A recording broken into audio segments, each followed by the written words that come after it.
had ended. It was in transition when Pritchard and looked like Day hooked up, and the foul goes on Pritchard. Let's see if we can see it.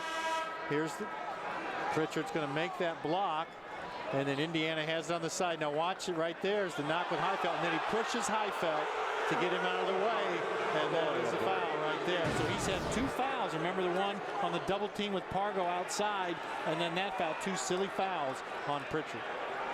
Well, you won't convince Tom Crean that call should have been made. Dimitri Goodson with the ball for the Zags, up 10 with 8:52 remaining. Open look for Day inside, a little alley-oop, scoop shot goes.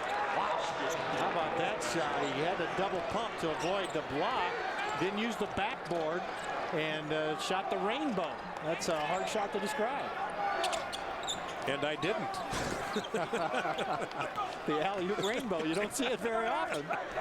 52-40 Zags. Malik Story, rainbow 3 goes down, and that pulls the Hoosiers to within 9 as Tom Crean urges his club on. Heitfeld had it deflected out by Job, who says, "Come on, Indiana fans, get into it." And they stood up right after that basket at Job's command. Let's watch now. Here comes Story. He's in the game to score. Heitfeld barely tips it, and look at Crean on that sideline. There you go, fellas. That's what I want to see. And then he'll also yell at the crowd, get the crowd to stand up. And that got Job to get him to stand up under the defensive end there when he blocked that shot out of bounds. This is Heitfeld against Job. Pargo now brings it back out front. We near the 8-minute mark. Zags lead by 9. That start of the second half has really been a huge hill to climb for Indiana. Austin Day, he'll get it back from Downs. 5 to shoot. Little strong Malik Story rips it down. He'll come the other way. Indiana down 9. Oh, what a pass to Williams. Pump fake, didn't get a call. The other way comes Gonzaga. Skip pass.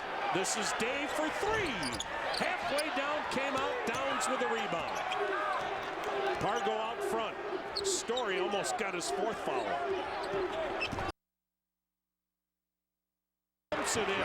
That shot fake got the timing for Joe's block out of whack, and then Pargo able to hit. That's just experience going against a bigger guy, and the points in the paint have been the difference. Gonzaga, when they take that ball inside, they're just scoring much more often than Indiana has a chance to.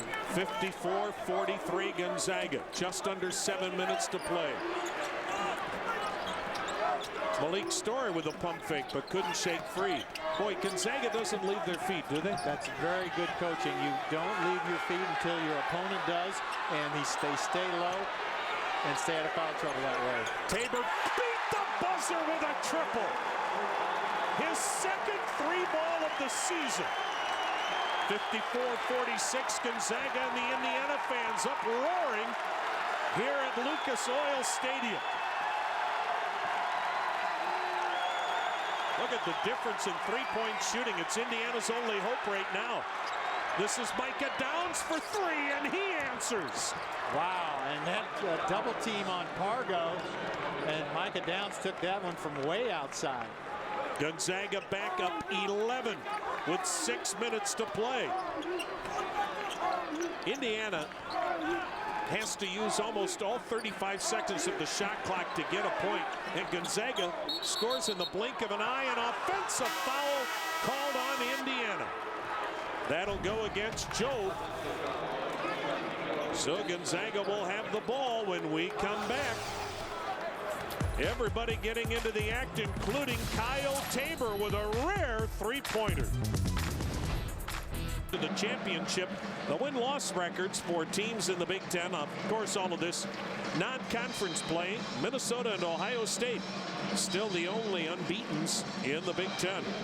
Ohio State, a very young team this year, but a good start with Thad Matta. They play Notre Dame after this ball game today right here at Lucas Stadium. But look at 3 teams in the top 25. It's going to be one heck of a race as the Big Ten kicks off just at the first of the year. And Indiana has shown that while they won't be a contender this year for the Big Ten championship, nobody's going to want to play this Hoosier team. Not as hard as they play. It's going to be a battle, and especially when they get to play at Assembly Hall. When the students are there and the kids are familiar with their surroundings, it's going to be tougher on the road. But this Indiana team may surprise some people at Assembly Hall. Interception by Tabor. So Indiana has a chance to cut into the 11-point lead. Indiana now 5 of 7 from behind the arc here in this second half. So that 3-point shot has kept them in this ball game.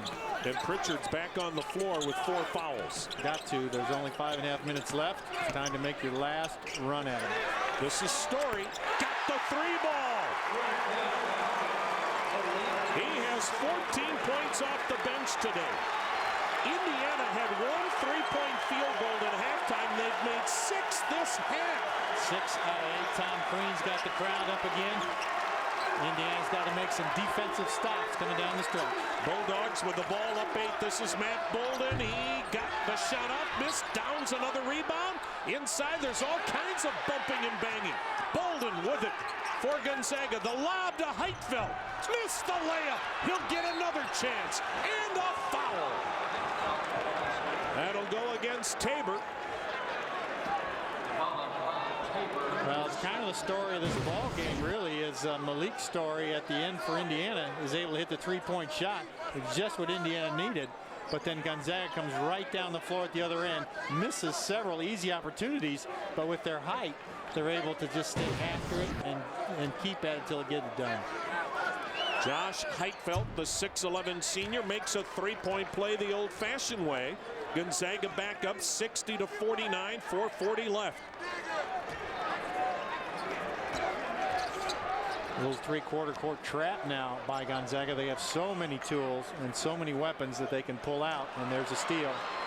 Another steal and the 24th Indiana turnover. Gonzaga is so active with their hands on the defensive end. Now that's the thing. They do score 80 points a ball game, but they're not just an offensive team. No. They can play some defense as well. I mean, it is a very well coached team. Austin Day missed the 3. Ball banged loose. Gonzaga has 2 players that'll be traveling. Both Downs and Heitfeld trying to wrestle for possession, and Mark Few's club with a rare turnover. He's not happy. Well, you know you've got a rebounding advantage when the ball goes that high off the rim and only both of your players can get up high enough to get it. Plenty of turnovers in this one. Yeah, probably a few more than Mark Few once at 14. Better in the second half, just 5 though. But what a job Mark Few has done at Gonzaga. They've joined the who's who now of college programs, and you think of some of the players he's had too. Dan Dickow and Adam Morrison and Ronnie Tariq. There's almost another steal. Indiana maintains possession. Mark Few says this is his deepest team. Is it his best team? Well, they were ranked 2nd in the country with Adam Morrison, so time will tell. Another deflection by Gonzaga. The shot clock doesn't reset. Now it does. Dumas penetrating. Dumas lost it on the drive, but he got fouled as he got inside and drew the foul.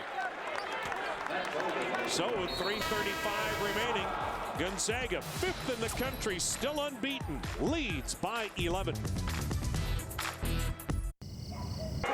3:35 left in this first ever collegiate basketball game at Lucas Oil Stadium, the home of the Indianapolis Colts. Gonzaga leading Indiana 60-49. The Zags traveled to Orlando last weekend. Now they come back to the Midwest. And following this one, our huge day of hoops continues on the Big Ten Network. It's Northwestern and DePaul. That's coming up next. At the line, Devin Dumas, a 64% free throw shooter. Played a year at Eastern Michigan, then went to junior college, and now in Bloomington. Got the bounce. He has 12 points today. Indiana has stayed within striking distance, John. The problem is Gonzaga just don't let you breathe. They don't, and when Indiana's made their runs, Gonzaga's been put to answer, especially with some real 3-point shots they've been able to hit. With John Laskowski, I'm Tommy Hamilton. Glad you could join us from downtown Indianapolis. 5th ranked and unbeaten Gonzaga. They lead Indiana 60-51, 3:20 to play. Matt Bolden. Tabor comes out. Indiana trying to get aggressive now in its half-court defense. Shot clock at 12. This is Pargo. Nice look to Bolden. Well, that's what experience does. Those two play so well together. Well, and you know, experienced teams, as you mentioned, Tom, they can score in a lot of different ways. That's the old backdoor cut. And Pargo saw it coming. Makes an easy basket out of it. They are fun to watch play, aren't they, John? They are. They hustle all the time.